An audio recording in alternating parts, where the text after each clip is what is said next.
¿Qué tal? ¿Cómo está usted? Una disculpa que la semana pasada no estuvimos con usted, anduvimos muy complicados, es la realidad. Y pues que la pase usted bien, que esté sano. Acuérdate que hay mucha enfermedad, mucha gripa, mucha garganta que se complica. Es la época, usted mejor que nadie lo sabe, la humedad famosa, Más que la humedad es el hacinamiento. el hacinamiento. Cuando hay cambios de temperatura bruscas, tiende la gente a aglutinarse más, a ir a Y se lugares más contagian concurridos, pues se contagia más más fácilmente. fácilmente. Claro. Aún en la misma familia, todos en la misma casa, Sí, no así salen es. tanto Sí, y de repente cae uno y caen todos en cascada de cajón, así de es. cajón. Pues lo que está cayendo de cascada, mi querido Claudio, también es esos intentos autoritarios que pareciera que a más de uno les está interesando el tema. Vemos el caso, por ejemplo, de Samuel García en Nuevo León. Y creo que ya se resolvió el asunto, tuvo que regresar a la gubernatura. Pero dos cosas creo que valen la pena destacar. La primera, no hay oficio político. No hay entendimiento. No estamos viendo en un país en el que haya el diálogo, la comunicación, el entendimiento, pero sobre todo el acuerdo. Si tú te vas a pedir licencia y sabes que no tienes un congreso a modo o un congreso afín, lo primero que tienes que hacer es ir a hablar con ellos. Sobre todo que tienen agravios, que se quejan en Nuevo León de que les han parado las administraciones a los ayuntamientos, les han parado obra. La publicación de la ley. 30 leyes que no les han publicado en el Congreso, porque dice el gobernador que no las platicó. Pues por eso hay que platicar, ¿no? A ver, si hay una ley que no le guste o que considere que es ilegal o que está fuera del contexto, que la vete, Claro, pero que no la congele. exacto. O sea, él no tiene por qué estar guardando por el cajón. Y lamentablemente en la Constitución de allá no hay alguna alternativa que pudiera utilizar el Congreso. En otros lados, si no la veta, hay un plazo, aún a nivel nacional, Sí. a nivel federal, hay un plazo para que publique en caso de que no. Hay una forma de resolver esa situación Claro. para que la ley entre en vigor. Aquí no veo voluntades. Y tienes razón, o sea, han estado aplicando la forma y el carácter del presidente de la República en un estado como Nuevo León, que no lo merece, un estado de Nuevo León que de verdad me decepciona en el sentido de que la ciudadanía no la veo manifestarse.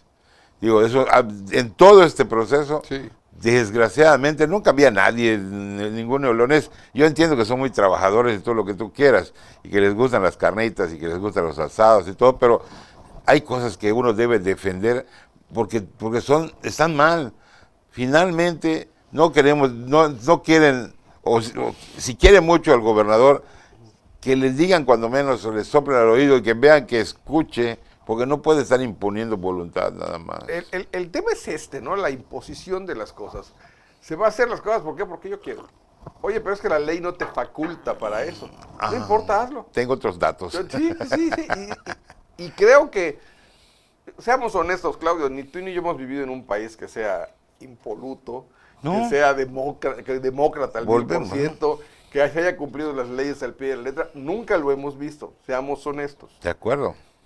Los últimos 25 años creo que medianamente empezamos a enderezar el camino, pero no ha sido una concesión de los gobiernos, ha sido un empuje de la sociedad. Sí, exacto. Entonces, empezar a ver estos afanes retrógradas, bueno, platicábamos antes del programa, el momento del mini periodo, cuando fuerzan La constitución constitución intentan local. forzar. Luego, acuérdate que luego sale una publicación apócrifa de un decreto del gobernador, y luego hay un párrafo achocado ahí en otros temas. Y la realidad es que el gobierno y los gobernantes siempre van a querer que la ley se acomode a lo que ellos quieren. Es hasta cierto punto normal.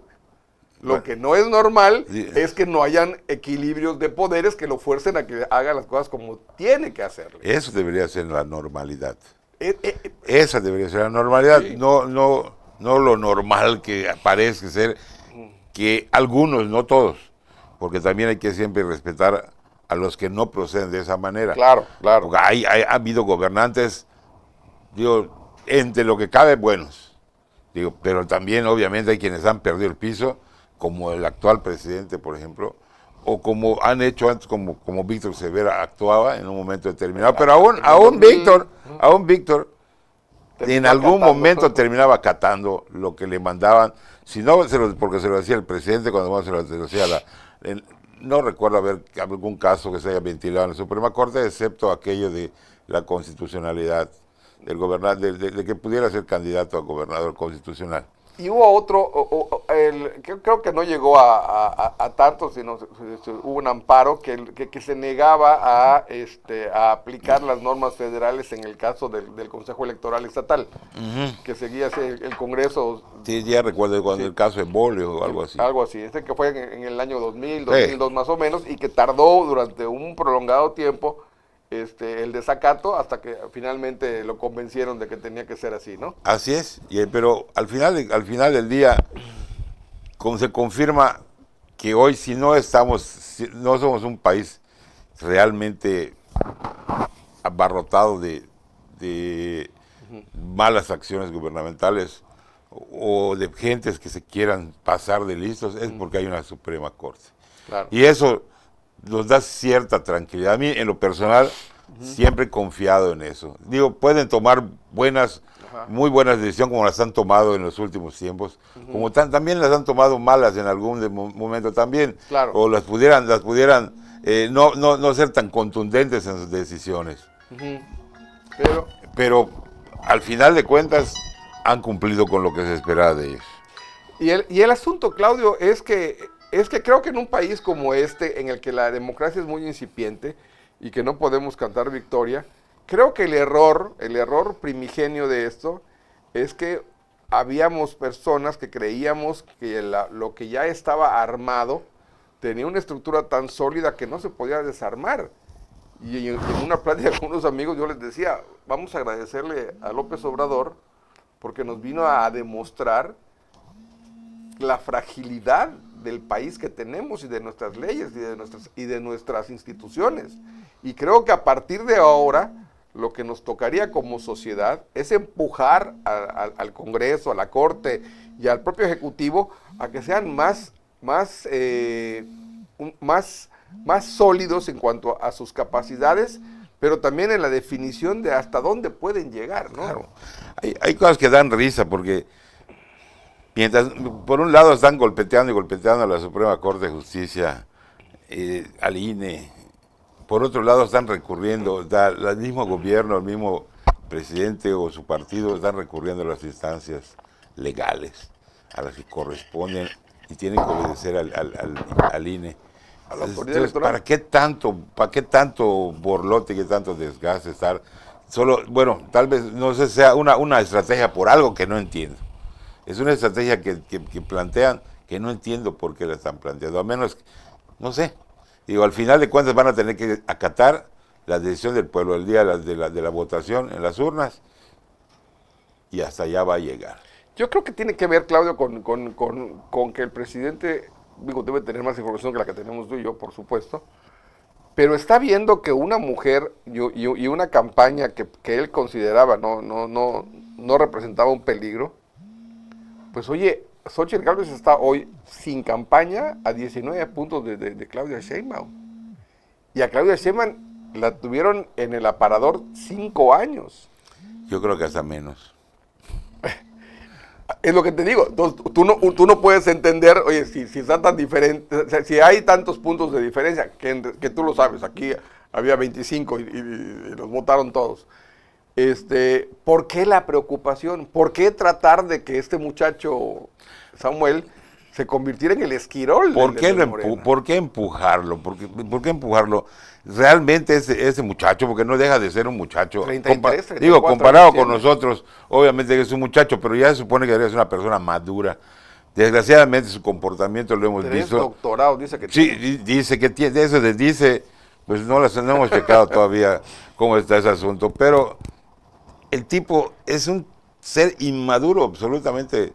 Después de yo no lo decía No lo digo por lo que acaba de ocurrir, que ya era, lo digo por la manera en que como se comportó, se conduce desde que apareció aspirando a la gubernatura, la postura de su esposa, y la forma de meterse en las redes y exhibirse, pues haciendo actos de campaña, haciendo fiestas, muchas fiestas, presumiendo todo lo que presume. Y digo, eso me demuestra simple y sencillamente que es una persona que no ha terminado de madurar y que no toma en serio nada, porque eso es la imagen que veo en las redes sociales. Yo no sé qué ven los muchachos o las personas que ven las redes sociales en ese sentido, pero realmente son manifestaciones de inmadurez absoluta. Y obviamente yo ya esperaba el resultado cuando el tipo, desde el momento en que solicitó su licencia para retirarse y anunciar su aspiración, ahí violó dos leyes. Ya se iba. Digo, ¿cómo va a ser que hagas campaña criticando a tu antecesor como el Bronco por haber hecho lo que hizo de aspirar a la presidencia, haciendo lo mismo y con menor tiempo al frente del gobierno? Yo no conocía todo el desastre que viene armando y arrastrando con su relación con el Congreso local. No, está espantoso. Pero eso no es de ahora.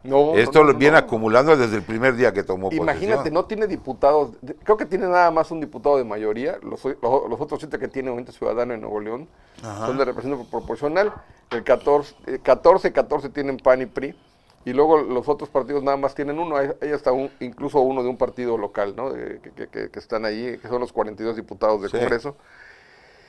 Y yo veo que la primera cosa que hace un ejecutivo, el titular de un ejecutivo, aquí lo vimos en el trienio pasado en el Congreso, era hablar con el presidente de la Cámara y sentarse con ellos.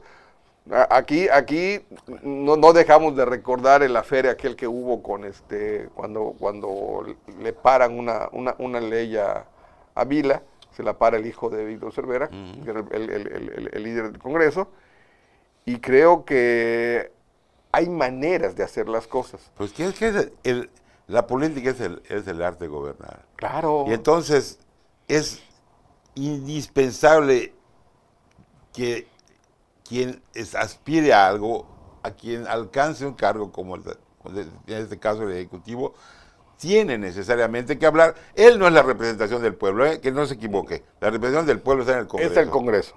El Congreso. Ganó por las circunstancias que ustedes quieran, por bonito, por chistoso, por lo que ustedes quieran ponerle. Pero el pueblo sigue representado allá. Pero tan gobernador. Por lo tanto ¿Sí? Y además, no se elige rey. No se elige un emperador, se elige a un ejecutivo, el que va a ejecutar lo que el Congreso ordene, lo que el pueblo manda. ¿Te acuerdas lo que decía Vicente Fox? El Ejecutivo propone y el Congreso dispone. Sí, desde luego. Es que esa es la esencia de la democracia. Definitivo. Tú propones cosas, hablas con ellos. Yo me acuerdo, y ya con esto vamos a un corte, el primer periodo de Víctor Cervera, gobernador en el interinato, era un tipo que hablaba con todo el mundo. Y ve el cambio radical del Víctor Cervera. Bueno, con todo el mundo que no tenía a nadie en contra. Claro. No había oposición. Hay que reconocer que el PAN no era nada. No. La verdad es que no tenía oposición. Pero además el tipo era gentil y hablaba con todo el mundo. Sí, claro. Cuando regresa ya como gobernador electo, la cosa cambió radicalmente. Pero en fin, son cosas del pasado, de un pasado que no queremos que regrese, ¿no? Y como todo, hay gobernadores buenos, malos, hay claroscuros, pero pues nada más la historia les corresponde juzgarlos. Vamos a un corte.